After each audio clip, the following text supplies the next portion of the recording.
not a crisis of migration, it's a crisis of displacement, where people are increasingly being forced from their homes and lands. And it's a crisis of immobility, because most migrants and refugees are not actually free to move, right? That is the condition of precarity. And I think naming it as immobility is also really important, because it underscores the inequities of migration and movement in the world today.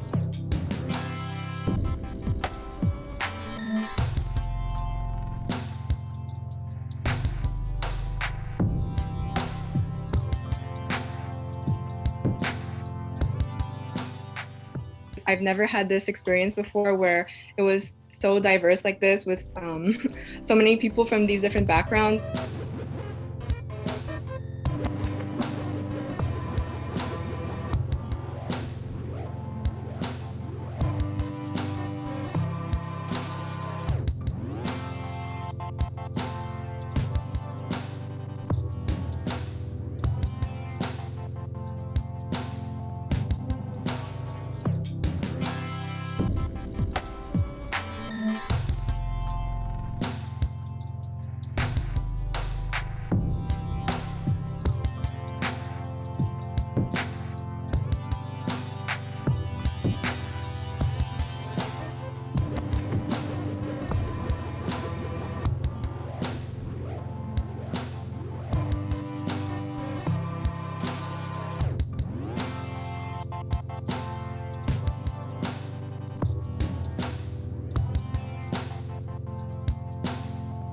But I think it's important to begin with national boundaries, with the Canada-US border, because in a fundamental manner, colonial control couldn't be established over Indigenous peoples both in Canada and the US until the borders between them were secure.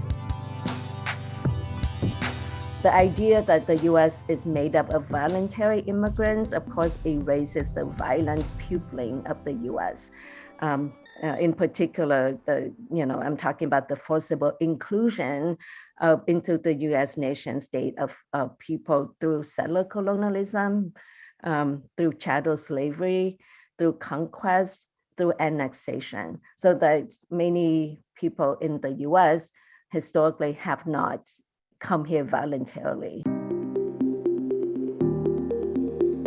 I have begun this presentation by deconstructing the narrative that what we are living in right now are unprecedented times, and that going back to life as normal is what we most earnestly desire. I reject this yearning for the normal from a critical, transnational, materialist, feminist disability lens by demonstrating how this normal is in fact rooted in acts of brutal violence that preceded this pandemic, shattering our blithe visions of a neoliberal, ableist future. In Canada and Quebec, we have an aging population, and disability is not always visible, and it becomes increasingly difficult to maneuver around the city with these invisible disabilities. So what should policy be focusing on?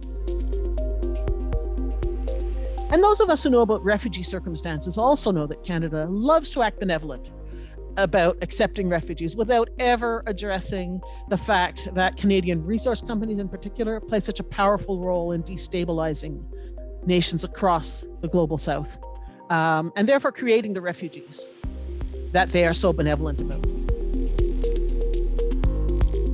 What kinds of uneven infrastructures are forming now after the pandemic, or in response to the pandemic that's ongoing, to support or stop various kinds of tourism on the one hand and migration on the other hand? And does the tourism industry itself shape particular flows of both controlled migration and undocumented migration? We would not understand the injustices of mobilities and migrations, tourism, local to global, if we're not able to view it not from this disconnected perspective, but very much from its situated, historical, embedded, in place perspective. the lack of intersectionality when talking about queer travel.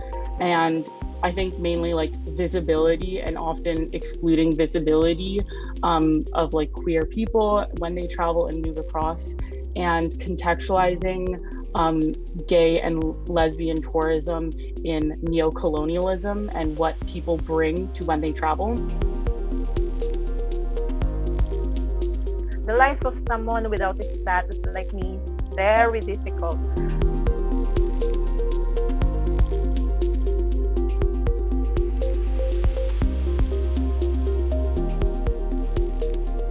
It's not what I'm doing at the airport, it's why I am at the airport. That's the question you should ask.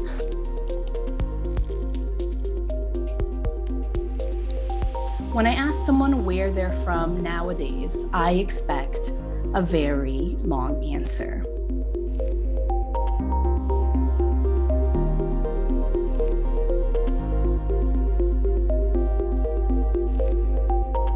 So having all these keynote presentations of all these people who are so solution focused just really lifted a weight off my shoulder. Like I felt like I didn't have to be angry about this stuff anymore, or really I felt that I was able to channel my anger into something productive.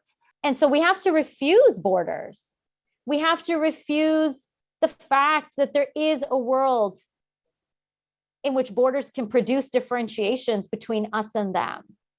We also have to refuse differences between so-called good and so-called bad immigrants, right? When we start to believe in a politics of no one is illegal, in a politics of no borders, we don't get stuck in this reformist trap of who is deserving and who is not, right? Indigenous communities all around Colombia, Brazil, and Ecuador has brought up the ideas of buen vivir as that way of living, of that way of coexisting with not only one another but also with the environment as well, and to create desirable futures.